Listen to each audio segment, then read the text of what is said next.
I'm so excited for you guys to meet Sherman. He's amazing. He has taught all of us so much, and he is a person that you can talk to who really understands, what it's like to be chronically homeless and sleeping outside for so many years. The amount of wisdom that he has in his pinky finger is more than I have in my whole body. He's so kind. Just kindness, radiates off of him. He's an elder. So he has this wisdom and this ability to connect with people. He is amazing, and I can't wait for you guys to meet him. I was born in Devils Lake, North Dakota, January 8, 1971. I just turned 51 years old. And I grew up on Standing Rock. So that's two different reservations, but they're both soup. We have a big family. Most of them are artists.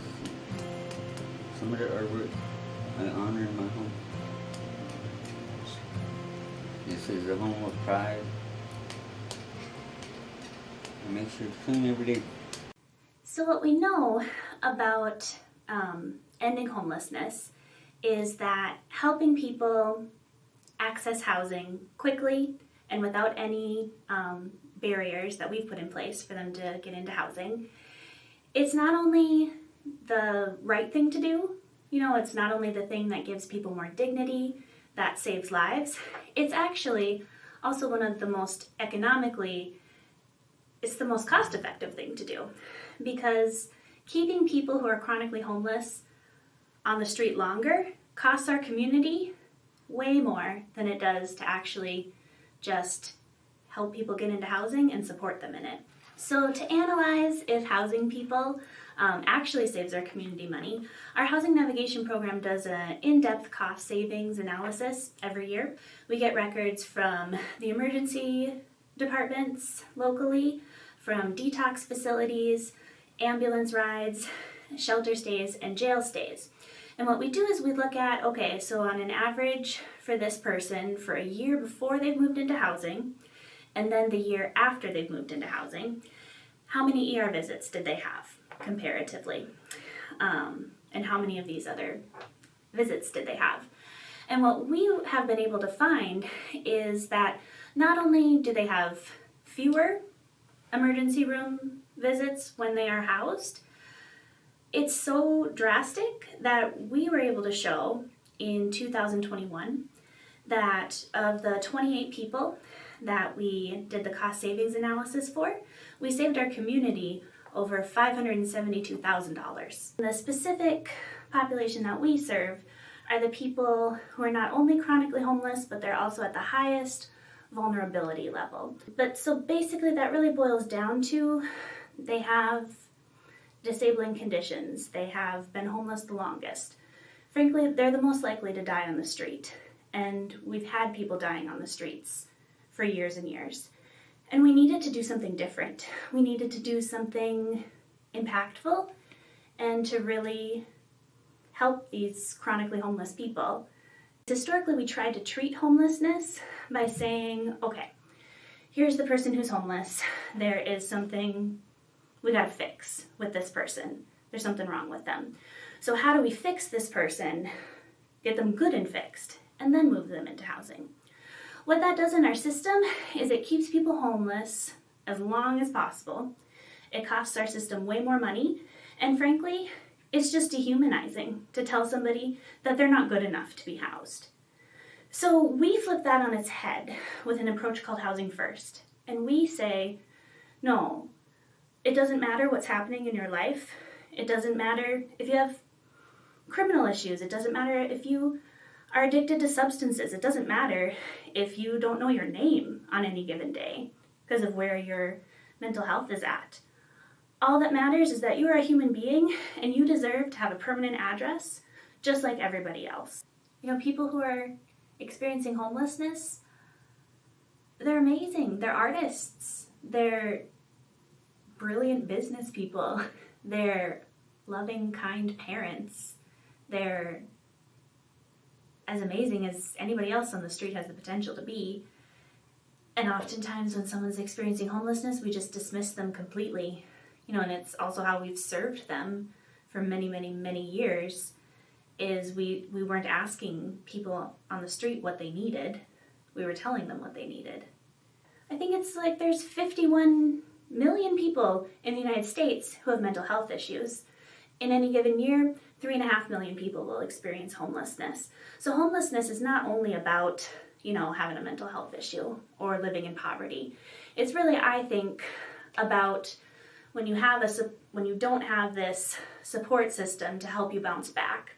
Because homelessness is ultimately a disconnection from things that, from basic needs, from basic supports, And so we have the privilege to form these really close professional relationships with people. They're our best teachers. No one can teach you how to work with someone who's chronically homeless, except someone who's chronically homeless. I stayed in detox one summer for 198 days. And then the prosecutor tried to utilize that against me. But then you see, I overcame alcoholism just by not drinking that much. I was living in detox, Moorhead detox, every single day. I'd get out, get drunk, just enough to blow numbers and just go sit there. Everyone I know is my support group.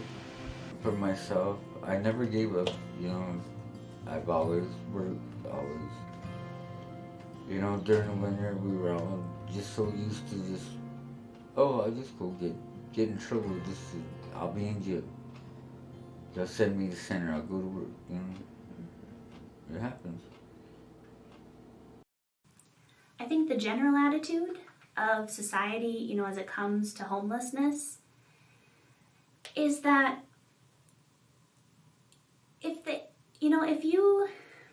if you can meet some of the people that we work with, and if you didn't know that they were homeless or that they'd been homeless, I think that most people are kind and don't want to immediately judge people. But I think that as a society, we are conditioned to do that. Homelessness is just such a dehumanizing experience that people don't necessarily see the person. People can see someone flying a sign, and all these different, perceptions can go through your head. Versus if you are sitting, in a bar and just meeting a new person, you're not having those same perceptions. And homelessness, because it's so visible and because the people experiencing it are so dehumanized, you forget that they're people. They just represent that person who has all their stuff on their back and doesn't look like they've showered in a few days. I never left the 16-block radius. Probably walked by you guys 1,000 times, each and every one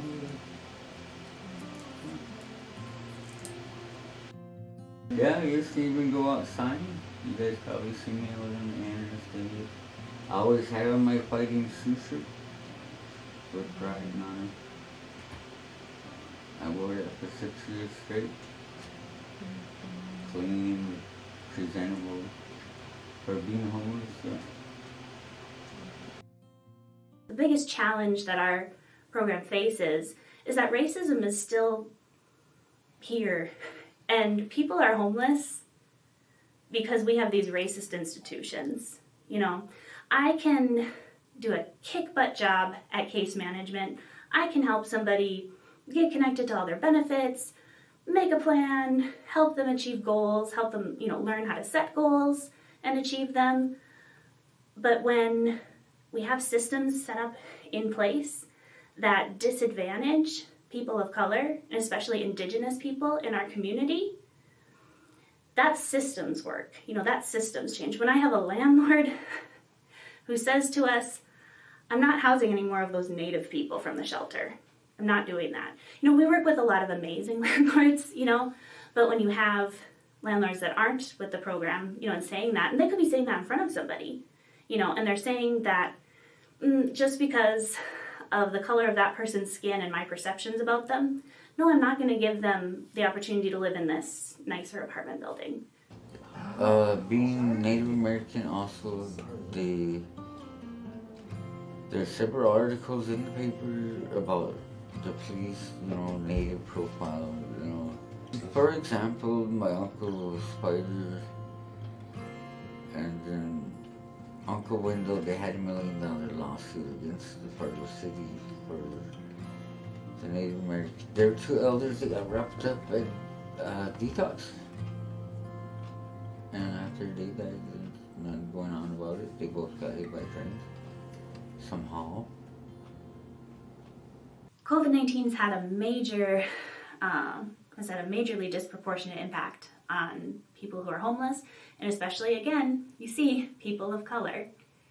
People of color have had some of the worst death rates, just, you know, again, proportionately. You know how in March of 2020, we were all told to stay at home? People who are homeless could not stay at home. You know, so COVID-19 has had a disproportionate impact, negative impact, on people experiencing homelessness. Number one, because you can't safely socially distance, you know, and stay home when you don't have one. Especially in the chronically homeless population, they have so many pre-existing health conditions, and so COVID already was more unsafe for them, and they're not able to safely isolate. Let's see, it blinded my dad. And my brother died, and I'd say so many, quite a few though. Really not sure, just lose track.